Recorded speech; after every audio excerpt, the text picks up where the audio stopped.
সকল মানুষ সমান, সবাই। আর বিশেষ করে মুসলিমরা, সকল মুসলিম একে অপরের ভাই ভাই।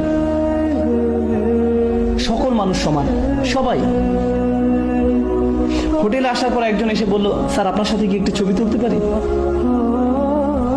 আমি বললাম যে স্যার কেন বলছেন, আমি তো আপনার ভাই। Okay sir.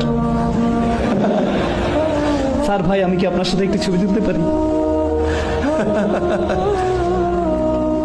তাদের মনের ভিতরে এই ধারণা ঢুকিয়ে দেওয়া হয়েছে কেউ কেউ কারো থেকে উপরে। এটা ঠিক নয়। সবাই সম্মানিত এই দিনে। আমরা যখন নামাজে দাঁড়াই তখন এক কাতারে দাঁড়াই নাকি? দাঁড়ানোর আগে কি কারো পাসপোর্ট চেক করা হয়? এরপর বেছে বেছে প্রথম কাতারে পাঠানো হয়। জিজ্ঞেস করা হয় যে আপনি কত টাকা আয় করেন, যান আপনি চতুর্থ কাতারে যান। আপনি তো তা করেন না। নামাজও আমাদেরকে এটাই শিখাচ্ছে যে প্রত্যেক মানুষ সমানভাবে সম্মানিত।